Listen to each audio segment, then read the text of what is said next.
Mendoza.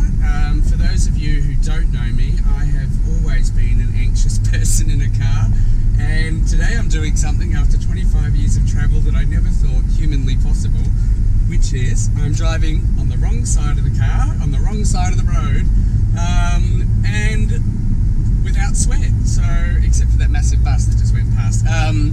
Yeah, it's an interesting experience. It's way easier than I thought it was going to be.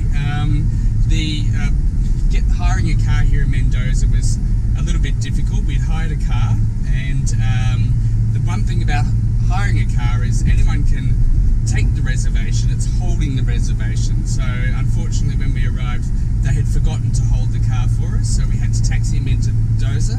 But it was a relatively simple process to get another car, and here we are in a much bigger car.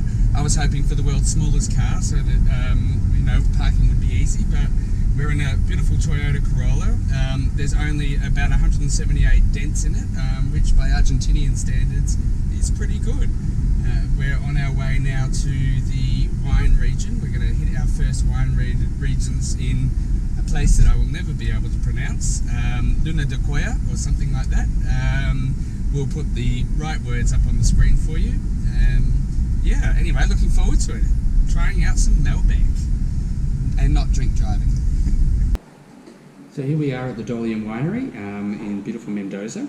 These guys do things very differently to back home. So today they're having a bottling day, which means everyone is downstairs below us bottling all of the wine, and we are going to be having a workers' lunch with them. So as each round of bottles is done, they're going to bring up some food for us. And they've just given us our first two wines. The first one, if I can explain it correctly, it is not been intercepted by man as much as most others will. So this is a wine that he's very passionate about.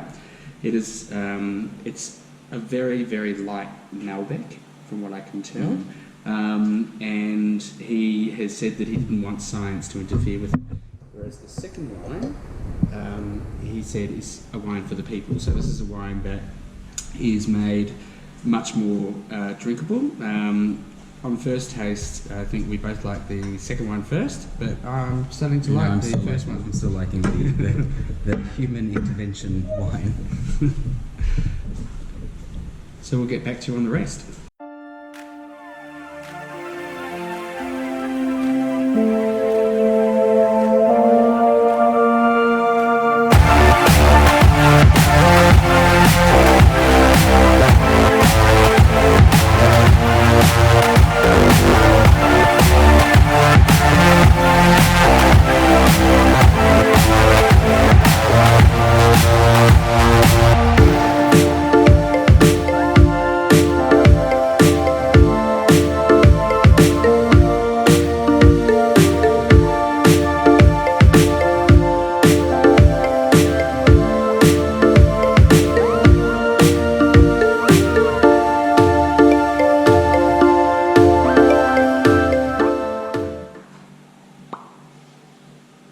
Why are you recording that?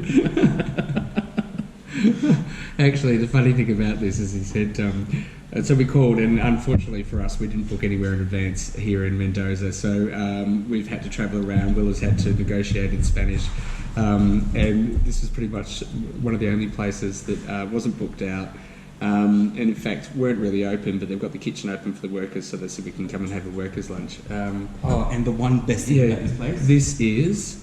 There are so many puppies. There's about 500 of them running around, and they are all divine, hilarious little creatures.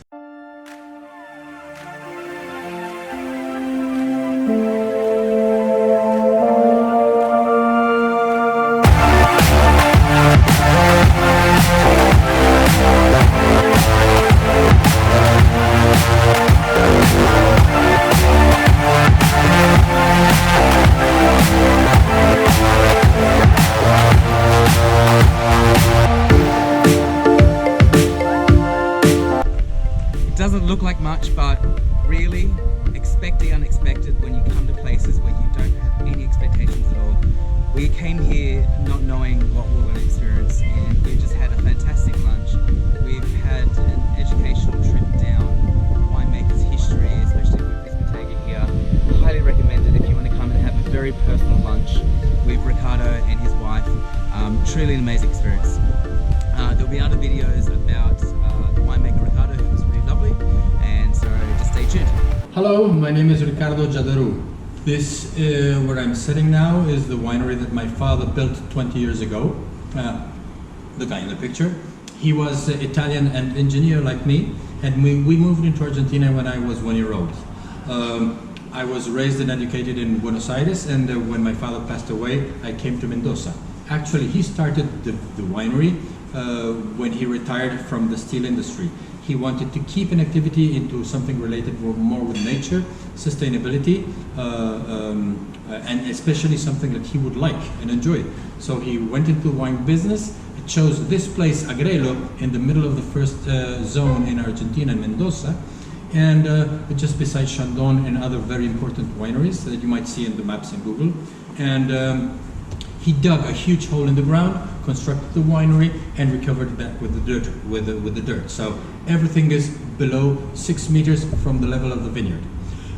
We have a property of 17 hectares, 5.5 are planted with vines. The other hectares are nowadays planted with garlic.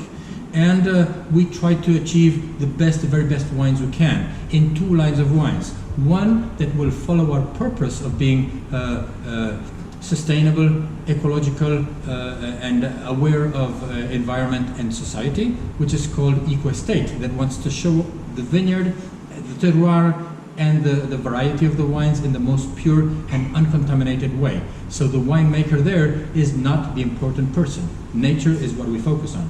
And we show a wine which is almost naked and tries to show the best part of the best grapes in the most simplest form possible. And the second line of wine is a Dolium, is the original line my father started 20 years ago, which is a barreled wine, a complex, round, long aftertaste, what usually people enjoy and love. So these 2 lines of wine has their own purpose, their own style, and the winemaker and the investor is the main figure in the Dolium wine. Like nature is the main figure in the Eco-Estate line. So we foresee that in the future, Eco-Estate line will start to gain more and more followers, and the Dolium will decrease. So we try to focus on that. Try to achieve something very interesting and show nature as it is. So you can find us in Agrelo, in the basic main spot in Mendoza, in South America and Argentina, and I hope you can come visit us and enjoy the wine with us.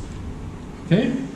And for the team at Sky Full of Stars, we'd like to thank Ricardo for being here. This has been a fantastic experience. These guys are located only 35 kilometres out of Mendoza, so you can hire a car or get a tour guide. 10 points for the wine. No, thank you very much. I hope you have a nice tour in Argentina. Enjoy, have lots of material to show your people down there, and let's cheer and hope we can do something for the environment and the nature in the future and improve it and not ruin it. Wonderful. Thanks, Ricardo.